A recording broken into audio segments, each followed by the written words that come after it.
Salut à tous, aujourd'hui je vous montre tous les avantages d'une pince ampère métrique et sa fonction de multimètre, mais surtout son intérêt va résider dans sa simplicité pour mesurer un courant électrique grâce à sa pince. Allez, c'est parti. La pince ampère métrique est utilisée par les électriciens pour mesurer le courant. Alors c'est beaucoup plus simple qu'un multimètre traditionnel, il n'est pas nécessaire d'ouvrir le montage pour insérer les points de touche du multimètre. C'est beaucoup plus sécurisant et on évite ainsi les erreurs. Avec la pince ampère métrique, il suffit simplement d'entourer le conducteur à mesurer, avec le courant qui va du sens plus vers le moins, calibrer l'appareil, soit jusqu'à 600 ampères ou alors jusqu'à 60 ampères, et préciser si le courant est continu DC ou alternatif AC.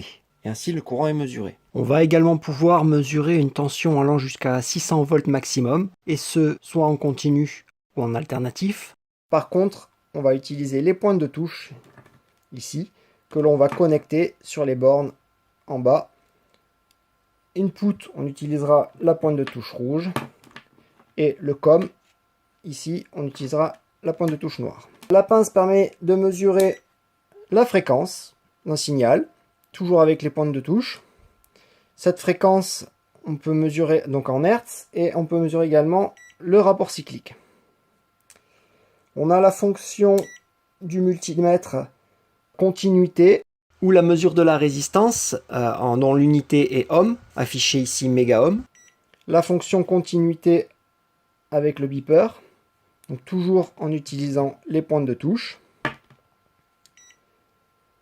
La fonction capacimétre en farad, nanofarad ici, pour mesurer et tester les condensateurs. Et enfin, la fonction test de diode, pour tester le fonctionnement des différentes diodes d'un circuit électrique. Je disais en début de vidéo que la pince permettait de mesurer des grandeurs électriques, mais elle permet aussi de relever la température au moyen de cette sonde à brancher à l'emplacement des pointes de touche. Et ces relevés se feront soit en degrés Fahrenheit, soit en degrés Celsius.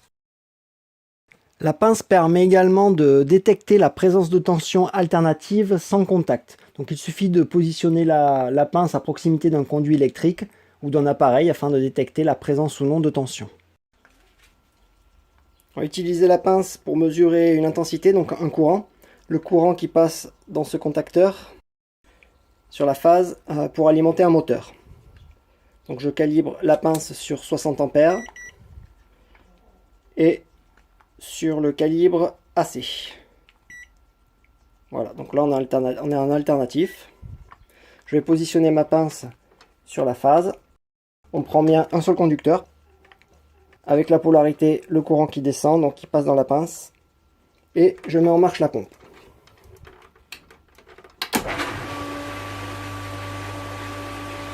On peut observer le courant absorbé de 3,67 ampères.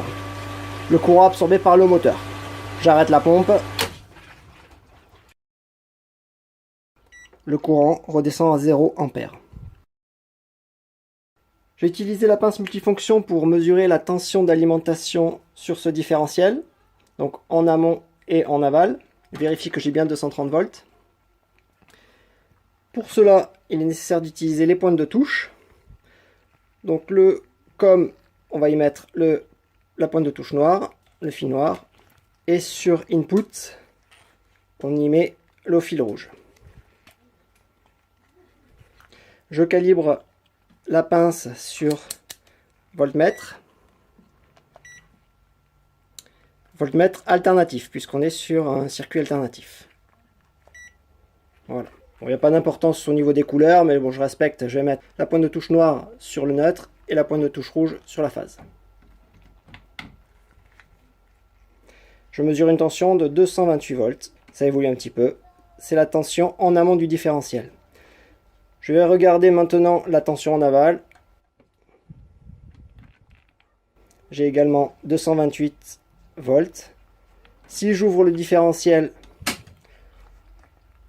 je m'assure de l'absence de tension en aval du différentiel. J'ai bien 0 volt en aval. Je remets sous tension le différentiel.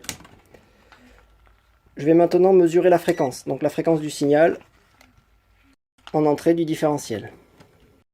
Donc Le signal délivré par le fournisseur d'énergie est 50 Hz. Je mesure bien 50 Hz. 49,96 Hz. Je vais utiliser la pince pour mesurer des résistances et une continuité. Il faut pour cela positionner la pince sur le calibre ohm-mètre dans un premier temps, donc le symbole oméga. Et ici, on a l'unité méga-ohm. Donc, circuit ouvert. Bon, bien sûr, le principe circuit fermé, 0 ohm. Circuit ouvert. OL. Overload, le circuit est ouvert. L'appareil mesure une résistance infinie. Dans un premier temps, on va vérifier cette résistance qu'on retrouve dans un circuit électronique ou électrique. Si on ne se rappelle plus du code des couleurs, on peut utiliser notre ohm-mètre pour retrouver la valeur de cette résistance. Donc pas de polarité, on se met à chacune des extrémités de la résistance. Et là je trouve 910 ohms. Donc l'appareil m'affiche 910 ohms. D'après le code des couleurs, ici, donc on a blanc pour premier anneau blanc, ça correspond au chiffre 9. Deuxième anneau noir, 0. Troisième anneau blanc, c'est 9 également. Après on a le multiplicateur, c'est noir, donc c'est x 10 puissance 0. Ça fait 1 fois 1, plus ou moins marron, 1%. Plus ou moins 1%. Ce qui nous donne 909 fois 1, 909 ohms. Donc ça correspond à la valeur mesurée, or plus ou moins 1%, ce qui nous fait 918 ou 900 ohms. Donc on est bon, point de vue résistance ici du composant. L'ohmmètre va permettre également de contrôler des résistances en appareillage. Donc ça peut être une lampe à incandescence, la résistance du four, d'un convecteur. Donc là, c'est une lampe à incandescence donc purement résistive. On peut vérifier l'état de cette lampe en mesurant sa résistance. Sur chacun des plots ici, l'appareil m'affiche 97,3 ohms. Donc la lampe est fonctionnelle. On peut utiliser également l'appareil pour vérifier des continuités. Donc il faut changer la fonction, il ne faut plus être en ohmmètre, il faut se mettre en testeur de continuité, donc le petit symbole beeper ici, le buzzer. Et pour tester par exemple ce bouton poussoir, vérifier comment le raccorder, il va falloir enlever les sécurités ici pour pouvoir atteindre les parties métalliques du contact interne. Donc l'arrivée se fait sur la phase, donc je vais mettre le rouge sur l'arrivée, et je vais raccorder par exemple mon fil noir sur un des autres plots. Alors normalement, s'il y a continuité, l'appareil doit sonner. S'il ne sonne pas, c'est que le circuit est ouvert. Donc je vais fermer le circuit en appuyant sur le bouton poussoir. Le multimètre sonne. Donc signale que le circuit est fermé. Circuit ouvert, circuit fermé. Donc ça, cette fonction est très utile pour vérifier un montage, s'assurer la continuité d'un montage. S'il y a continuité dans un montage, c'est que le courant pourra passer. Bon, cette fois-ci, je vais utiliser le même calibre pour tester des diodes, mais il faut changer la fonction. Et se mettre sur test de diode, le symbole de la diode qui est ici, sur l'écran. Cette fonction va nous être utile de deux façons. Connaître la tension de polarisation de la diode, c'est-à-dire savoir à partir de quelle tension la diode va être passante, va laisser passer le courant, mais également reconnaître la polarité des pattes de la diode, savoir quel est le plus, quel est le moins. Donc, fonction test de diode, je vais me placer sur cette LED rouge. Alors déjà, vu qu'elle est claire, c'est que je suis bien polarisé, donc la patte gauche c'est le moins et la patte droite c'est le plus. Cathode moins, anode plus. Et elle est polarisée, elle devient passante à une tension de 1,8 volts. La LED verte c'est la même chose, alors ça elle éclaire un peu moins, c'est moins parlant, mais on voit qu'elle est passante à 1,84 volts. Tout en bas là j'ai une diode classique qui éclaire pas, voilà, avec ici un petit trait qui sert à la polarité, qui correspond au moins. Donc cette diode là, je l'ai testée, et je vois qu'elle devient passante à 0,58 volts.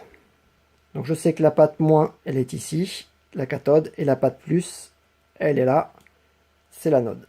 Et le courant ira dans ce sens-là.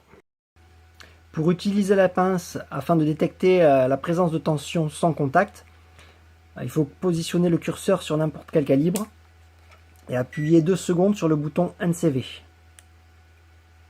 Voilà, vous avez un bip sonore. Et ici, donc, vous avez écrit NCV.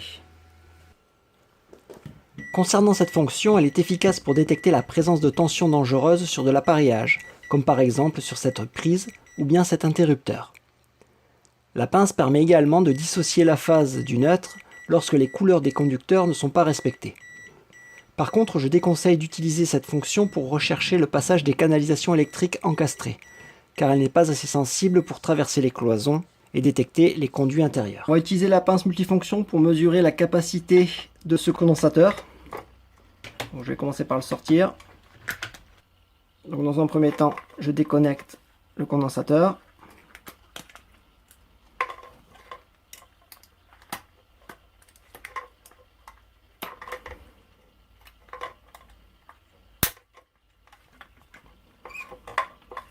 Le condensateur, je vais le décharger. J'utilise pour cela la partie non isolée d'un tournevis. Voilà, je décharge le condensateur. Puis je vais utiliser la pince. Alors la pince, je vais la calibrer sur